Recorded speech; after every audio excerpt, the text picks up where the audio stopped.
Welcome to episode 3 of the Hail Married podcast. I'm A Toves, and I'm joined by my husband, the Toves. We're going to make some hot takes on what we're seeing, as well as throw some Hail Mary shots downfield for listeners to love or hate. As usual, we're going to have some fun discussing UTSA Roadrunner football, as well as some of our other favorite college teams. Let's get started. The Runners pulled off a stunning come-from-behind victory against conference opponent Louisiana Tech this week. As Coach Traylor called it, it was the tale of two halves. In the first half, UTSA sputtered on offense, generating only 116 yards of total offense, throwing one interception and scoring only 6 points from 2 field goals. They fell behind 19-6 at halftime. A spirited halftime dressing down from Coach Traylor lit a fire under the Roadrunners, and as a result, we saw a different team in the second half. The offense was able to get the run game going, with 143 yards rushing in the second half compared to only 45 yards rushing in the first half.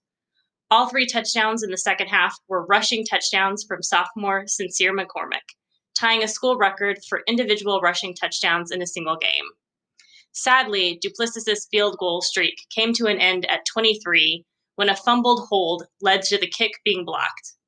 The defense held their side of the triangle of toughness in the second half, holding the Bulldogs' offense scoreless and allowing only 35 yards of offense.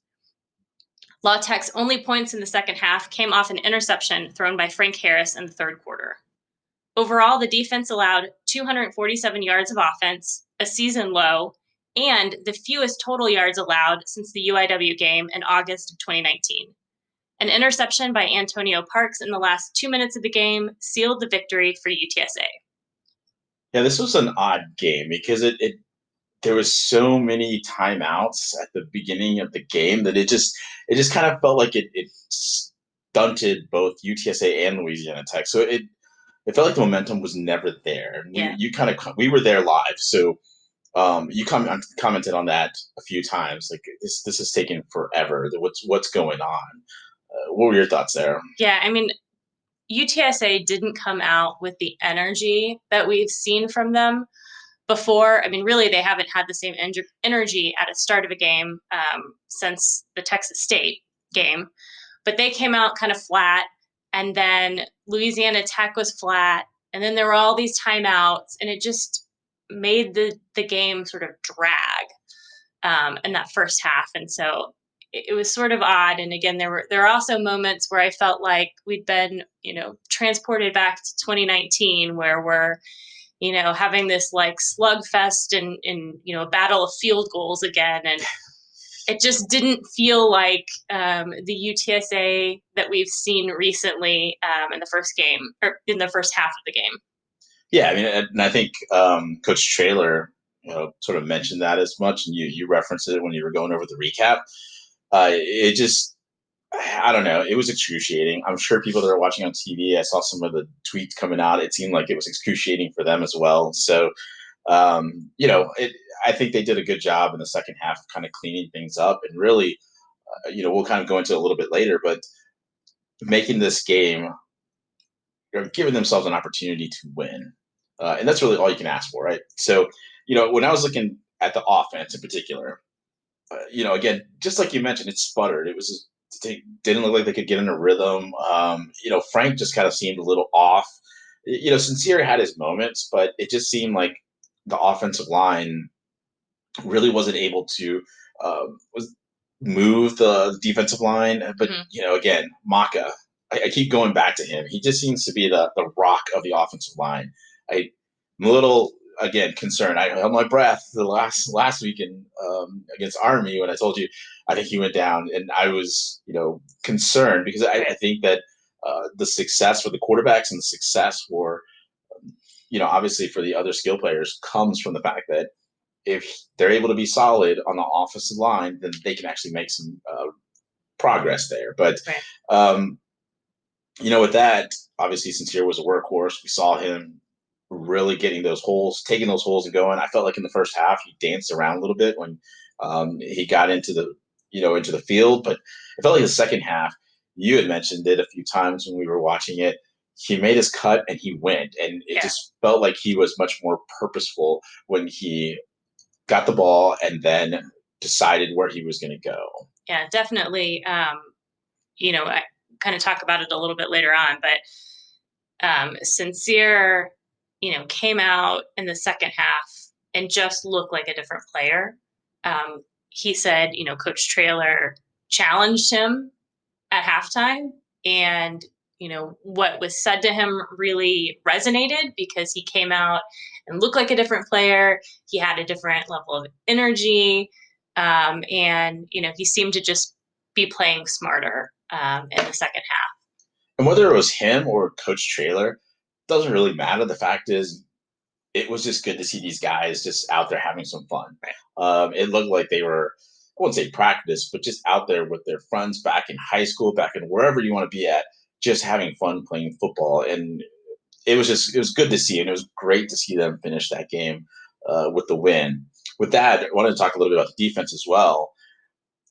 Again, just like the offense, they were pushed around in the first half. The defensive line was supposed to be um, sort of the juggernaut of this defense, and it looked like they had the upper hand. They were supposed to have the upper hand, I should say, against the La Tech offensive line. But throughout that first half, it did not look like it. I mean, it just seemed like a sort of an even battle, and Right. it got me concerned because with the defensive line not able to create pressure on their own, it wasn't giving the other defenders any opportunities. And you saw them start getting picked off in the secondary. You saw really La Tech taking advantage of some things, but they just wouldn't break. Again, UTSA found a way to just solidify itself, and when it got down to the red zone, wouldn't allow anything from La Tech. But you did say earlier, La Tech kind of sputtered. Yeah.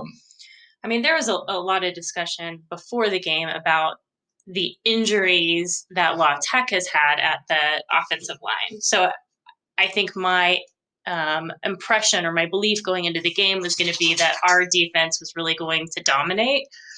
And they did a good job keeping them to field goals, but they didn't seem to dominate to the level I was expecting. You just kind of think about when you hear these things like, oh, there's a lot of injuries at the offensive line for La Tech. That's been a weakness for them. They've had issues with pass protection. So you expect UTSA's defense, which has been playing so well, to just really kind of, come in and dominate. And while they held them at key moments, they didn't seem to really, just kind of push them to the next level and dominate in the way that I expected. And then in the second half, it seemed like, maybe, their offensive line for La Tech really started to get tired. And we started to see some of those opportunities that I expected to see early on in the game come to fruition, in the second half. No, I agree. I think they finally, in the second half, again, the team woke up. You made this great quote at the game when we were together. You're like, oh, it's like they don't realize the game's at 7 o'clock. It's not an early game like it was before. Yeah, I mean that's kind of it's kind of what you would expect to see for those early games. Where it's like, oh, I haven't quite woken up yet. It's like, man, it's 7 o'clock. Like you're supposed to be well awake, prepared, excited for this game. Like you're supposed to come out with some energy. Even in one of the interviews that Lenny did earlier in the week, like he was talking about how excited he was that they had an evening game because they're going to have more rest and they would come in, differently, and it just didn't happen. Maybe they just stayed in that slumber, but that defensive line. They really took a nap, and they just didn't quite wake up from the nap, I guess. Yeah, and the defensive line really, I thought, did great in the second half. They dominated the line like they're supposed to. Again, maybe it's because they wore down the offensive line. You started seeing some offensive linemen for La Tech go down. So, maybe it's some of that. Maybe it was something else. But I thought that the linebackers and the corners then benefited from that because then we really shut them down the second half. Before I get there, though, I did want to mention I liked there was a move by I think it was Adrian Taylor in the first half. And maybe I'm wrong on this. It could be second half as well. But the La Tech quarterback kind of scrambled out to his left side, and Adrian was coming in. And as the quarterback let go of the ball, Adrian let up. And so he ended up just kind of bumping him a little bit. Mm-hmm. He could have really smacked the quarterback. But I thought, and it really was, I think it was the second drive of the game. What could have happened was I think in 2019, we smack him, we get that penalty flag. And then that started the roll down the hill of, mediocrity starts happening and we go back into this despair. But but that's not what happened. He let up, and I thought that was just smart football from a young player. Again, we're seeing the young players start playing a little bit smarter, even though lackluster energy. They played smart there again. And then I saw the linebackers. One of the things we had seen against Middle Tennessee, which was third game of the season, I saw that they were having problems covering some of the running backs as they came out. Like you'd see a running back go out in motion out to the, by the wide receivers, and nobody went with them. They would just kind of look at him and be like, that's not my read, or that's not who I'm supposed to go to. In this game, I noticed, especially late in the game, they were going with those running backs, and they showed coverage there, which even if they blitzed, they were there. So progress. You see them starting to either, whether it's because they're getting in better shape, whatever it is, they were really getting to their responsibility, and that was the biggest thing for me. In the secondary, though, I'm going to put it down right now. Corey Mayfield has teased the last couple games where he's broken on a ball, and whether he's done a pass breakup, or he's just kind of dropped the ball as he breaks on a bad pass out to the to sidelines. He is going to have a pick six because he's just teasing it over and over, and I keep so jumping close. up. Yeah, close. It was there on our sideline because we sit on the visitor side, so we saw him, and I thought that was it. That was it. We needed a turnover. We needed something, and it was honestly, it was the secondary that caused those turnovers. Rashad caused the fumble. Antonio Parks ended up recovering it. Then, of course, Antonio has the big interception. I heard his interview afterwards, and he said, "Coach sent me on a blitz," and so I was going. And it really seemed like two guys took him on, which was weird. I was like, "Why are two offensive linemen taking on the safety?"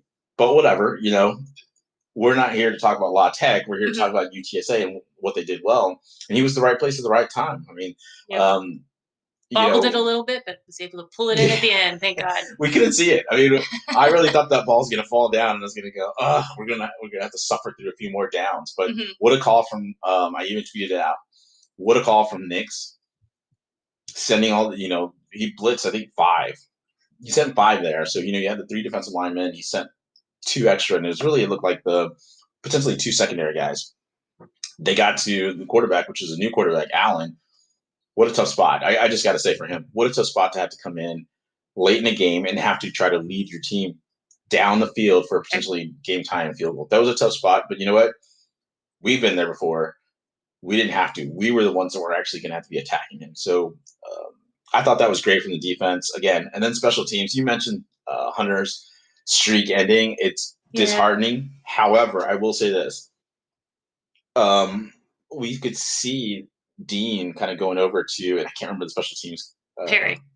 Thank you. Coach Perry was talking to both of them very calmly. And Dean, you could tell, was saying immediately that he bobbled the ball and it started going forward. So it wasn't Hunter's fault. And that was such a great moment because I felt like there again, just like we talked about, some of this culture stuff, there he was taking accountability. And it maybe, I'm reading too much into it, but it felt like there's a young guy saying, I messed up. That's why he failed.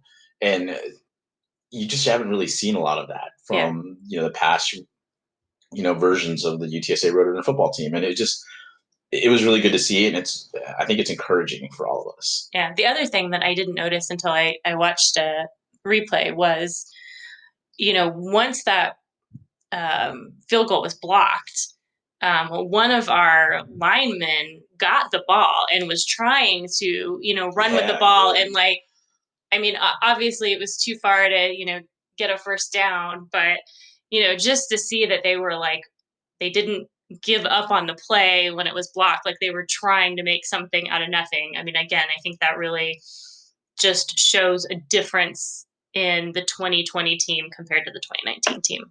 Totally agree. With all that said, what did we learn from the game? Well, the first thing we learned, I felt, was that when UTSA plays with no energy, their flaws are exposed. And you really can say that for any team. It's just kind of sort of a general statement. But you felt like, at least I did, after 6 games, it's hard to keep that energy level. And we kind of talked about it a little bit over the last our first 2 podcast episodes where, it's 12 straight games. It's not an ideal schedule. And to have that amount of energy for 12 straight weeks, we were bound to come out flat in one game. It was a little surprising there was this game, but lesson learned. We came out and we're now 4-3, but with that first half, you could see the tackling. You could see that it just seemed like it was worse. The play execution just looked, it just wasn't there. And so, um, I still feel like UTSA is playing better than their actual talent level, and that it's not a knock on them. It's just when you play with a lot of effort, it tends to hide a lot of your flaws.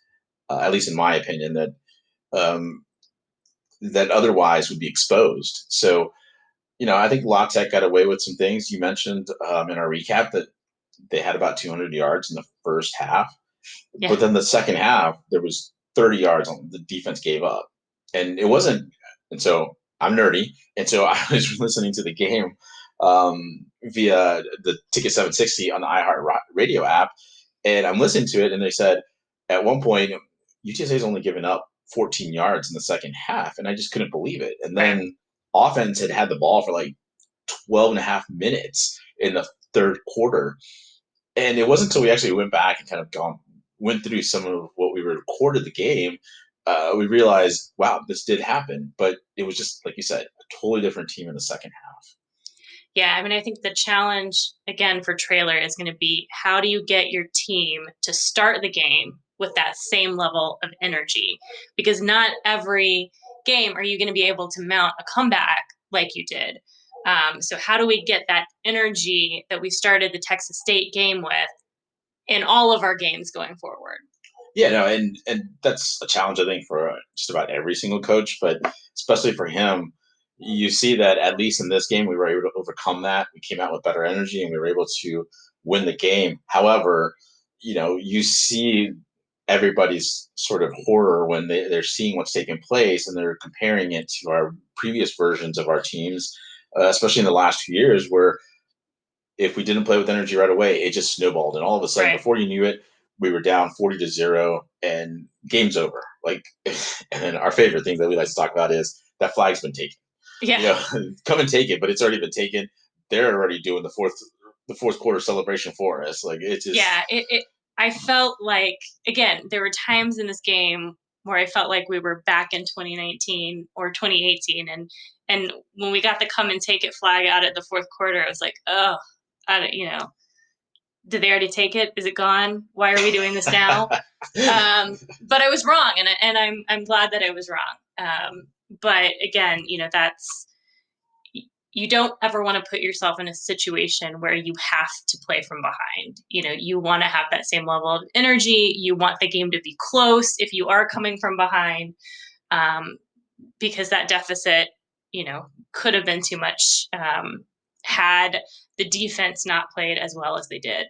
And, really good teams, maybe like a UAB, I would say came out flat against UTSA, but they were able to still control the game and essentially win the game. UTSA isn't there yet. And Traylor, we love to listen to the interviews from Traylor, from some of the players, from, Lunny and Nix. And, they understand that. I think they get the fact that we're not there yet. We're still learning how to win. And I just think that fans are going to have to notice that this is what's going on. Like this, we talk about trust the process, which I hate. I'm just not a trust the process guy, but I understand that there's got to be a way of learning to get to a certain level. With that, I did want to talk about now Traylor because I feel like he has a really good pulse on these players. It's just interesting to hear him talk about how it's the first time he's gotten upset with the players. You mentioned there was a dressing down in there, but he came out in the post-game interview and said, this is the first time I've really got to get after them, and they responded. I thought it was interesting because it just seemed like, I know coaches and leaders tend to like think that yelling at someone is going to motivate them. Sure. But he had a pulse on what this team needs, and what that team needed last night was for them to be yelled at and essentially be told, "You're not playing and what you're up to." Obviously, I'm making up words of what he did, but or what he said, but that's essentially what he was getting after them for. And there had to have been a lot of hand gestures if he was able to break his bracelet that had been given to him by, was it Julian Williams? I think he said he gave it to him. So I mean, I can only imagine, what he was doing and how he was saying these things, but it had to have been pretty animated. And, really, I'll just say this about Traylor. I think the thing that really is winning me over with him is just the fact that he understands what it's going to take to build the program. It's things that we haven't really heard from Wilson. We didn't really hear from Coker. Mhm. So, I really feel this is sort of a different UTSA Roadrunner football in so many more ways than I think we can imagine. And I know we've said it before and talked about Traylor and talked about some of the things he's done, but I just think he's the right leader for this program, and we found him at the right time. Yeah, I mean, one of the things that Traylor and the other coaches, I mean, both Lenny and Nix have said is that their goal really for this year was to instill a culture in the team. And for the first time, you're really hearing that from the players as well. Um, in the post practice workout session earlier this week, you heard Kalechi talk about our culture and talk about what the coaches are trying to build, and crediting the coaches and crediting that culture with really building a more cohesive team. I mean, I thought it was really interesting to hear him talk about, last year there were times where players were selfish. They were looking out for individual playing time. They were getting upset when they weren't getting reps. And now those same players understand why they're not getting reps. They're cheering other Yes, players on. yes. And to hear a young player, talking about the culture and being able to, really reiterate the things that you hear from the coaches is refreshing, because a lot of times, you hear these coaches talk about things and what they're trying to do, and you don't necessarily hear it articulated in the same way from the players, particularly young players. I'd expect it more from a senior, but to hear someone, like Kalechi talking about what's being instilled and his belief in the process, and then you fast forward and you hear Sincere McCormick in the post game press conference say, I told Coach Traylor, I got you. I love that guy. I'd run through a wall for him. I mean, you see all of that discussion about culture and everything that they've instilled really being translated to success on the field. Well, I think it comes back to Traylor just having a plan for it and essentially branding it something. Mm-hmm. I think under Wilson and Coker there was a culture, but they never branded it as anything. Mm-hmm. And you have essentially Traylor come in and talk about the triangle of toughness and talk about the 210 guys, and it just means something. Like it's something for these guys to It's shoot for. tangible. Yeah, we talked about it. I think the first episode that we did, maybe it was the second one, but it's so important, and you start seeing it now. But I'm with you. I thought the Kalechi, him bringing it up and the way he did it, he was incredibly just well spoken when he Mm-hmm. said it, and it didn't look rehearsed, and it didn't look genuine, and it Right. just feels like, again, this is a different team. This team may not be the best UTSA team. This may not be uh, an incredibly talented team, but these guys look at each other like family. And again, I know people hate the Pilla Killers, that name, but to see those guys just jumping around, I took video of it because I just thought it was just so fun to see right before kickoff, Right. them just jumping around. I will say though, we were watching the end of the game. We just happened to see it after we had recorded it, and we were watching it this afternoon. And we noticed at the very end, as the team is going to stand in front of the band for the singing of the alma mater, Traylor comes up to Kevin Davis and says something to him. He like kind of barks at him, but he's kind of smiling. Mm-hmm. And Davis just kind of smiles back at him and says something back to him. And then Maka comes up and just kind of knocks, just bumps into Traylor. And they're just like, they're so excited. But it's like, it was almost like you're going up there and kind of talking to either your favorite uncle, like your favorite like relative. Like it just looks different than from what Right. we saw before with Wilson and Coker. Like it just you can see that they truly do love this guy. Absolutely. All right. Well, let's talk a little bit about Frank Harris. In his post game press conference, he said that he played terribly.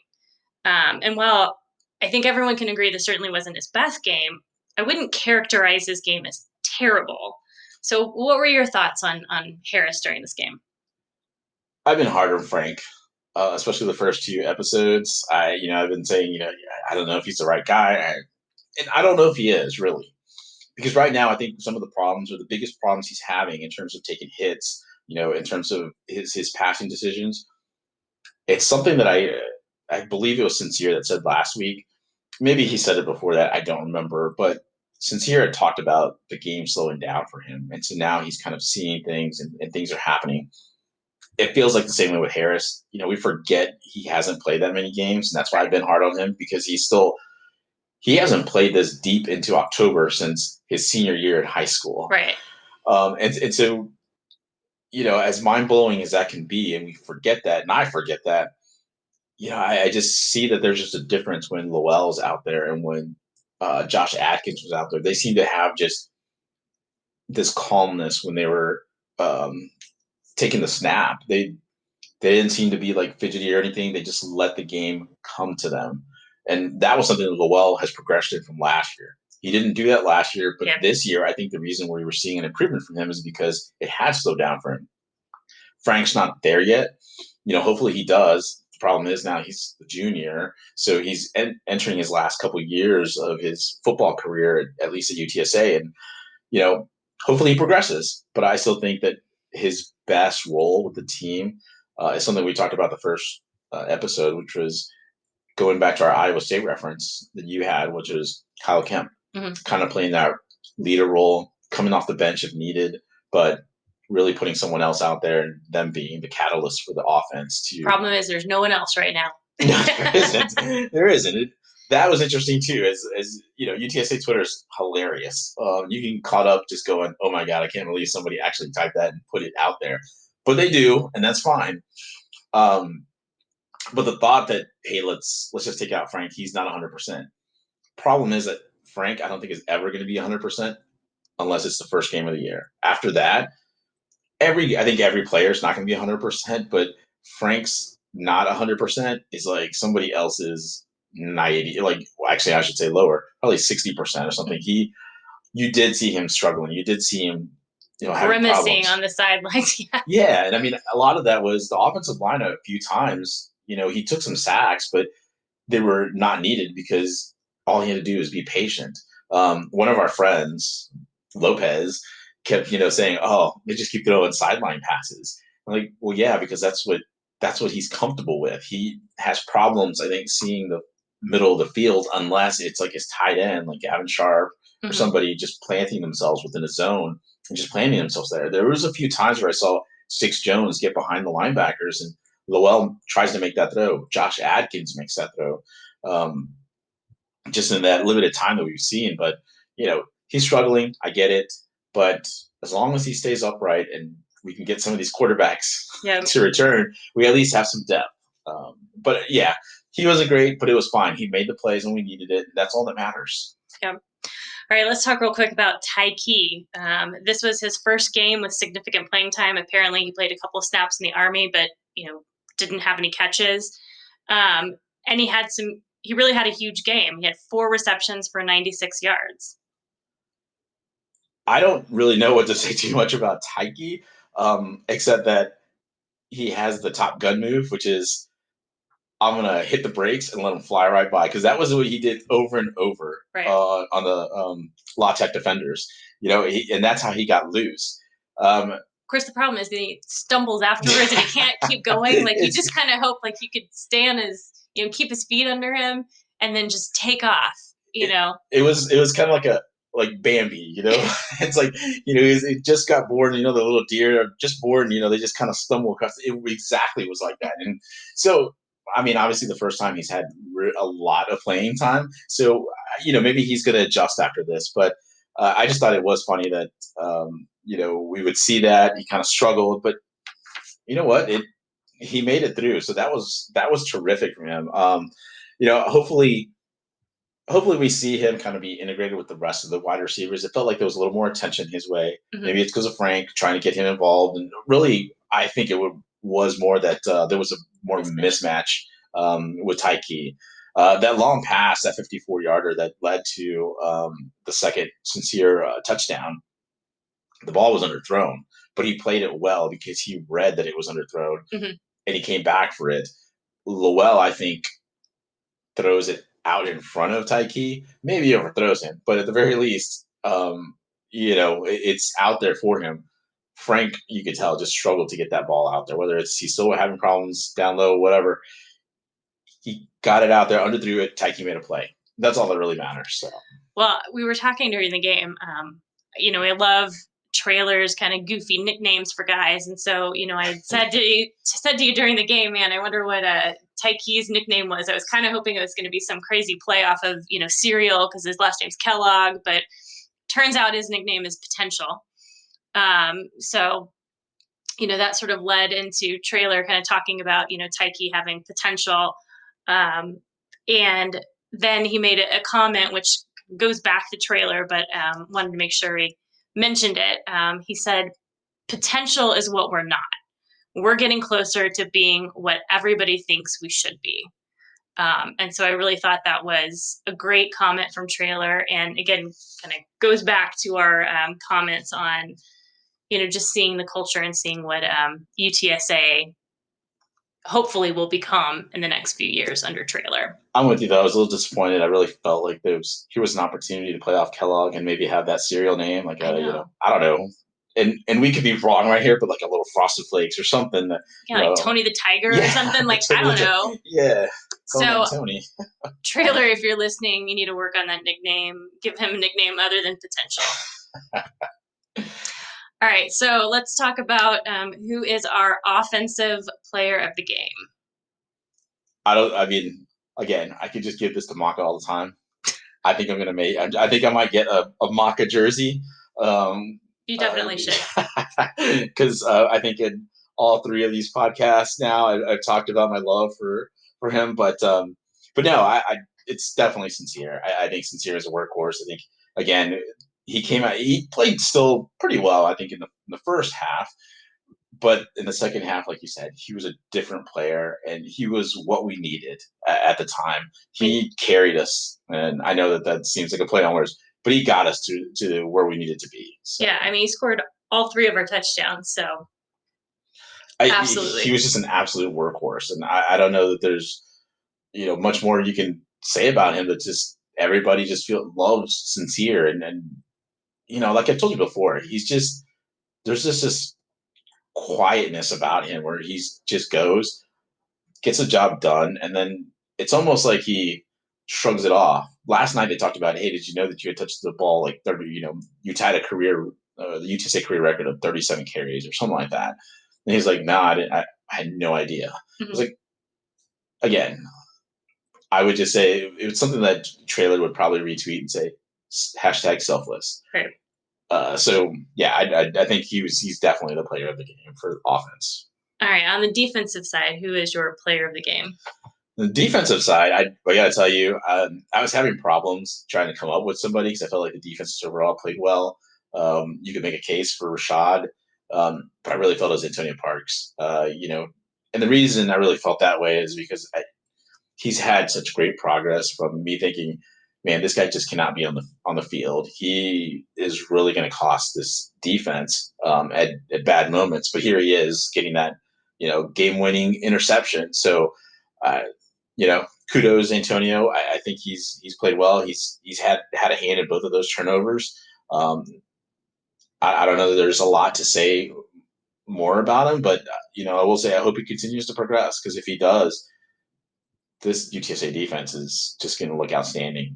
Tyro Nix, you've got some. You may not have all the talent that you want, but you have the right guys at the right time, and they're going to do something pretty special. Definitely. All right, before we go, let's talk a little bit about UTSA's men's basketball. They just started practice again recently. While we haven't seen what the schedule is going to look like just yet, Conference USA did announce that they are changing the scheduling for this season in response to COVID. The schools are going to play 2 games per visit at 4 Conference USA schools, and then we'll host 4 Conference USA teams for a 2-game series. So they'll play one school twice at home and then twice away. And while UTSA hasn't announced their non-conference schedule, we did hear from Coach Henson that was still a work in progress. Sounds like they're trying to shuffle contracts and games around still. However, Oklahoma did announce that they are opening their season at home against UTSA on November 25th. So it sounds like UTSA's opener will be at Oklahoma November 25th, but hopefully we'll know more shortly about what the schedule is going to be like. The other thing we haven't really heard is what does the game day experience look like for men's basketball? Yeah, I mean, you kind of mentioned it off the podcast before we recorded that, it's probably easier to spread out at the, the convocation center because we don't have quite as many people showing up there. But I know the two of us like to go out there and watch the men's games. So I think having two of the transfers be able to play immediately is going to bring a little bit more excitement for UTSA. And so it is going to be crucial for them to kind of figure out what does that game day experience look like? How do we continue to essentially have fans show up? And really, with this so much uncertainty going on with Javon Jackson, like potentially maybe he comes back for another year. This is the last time we might see him as a UTSA Roadrunner if he doesn't decide to come back. So I think it would suck if nobody was able to go and see him play as a UTSA Roadrunner. I'm really hoping they'll do something like maybe instead of having general admission, they'll just assign seats or something like that. But I think given the amount of people that have been coming to the games, hopefully we'll be able to spread out, see them play, and hopefully see the success that we were all expecting to see last year. All right, well, that wraps it up for our third podcast. Next week, the runners will face FAU on the road. Hopefully, we will be joining you again next week talking about another conference win. Great. Thanks for joining us for the Hail Married podcast. I'm Atos. I'm the Toes. We'll see you next week.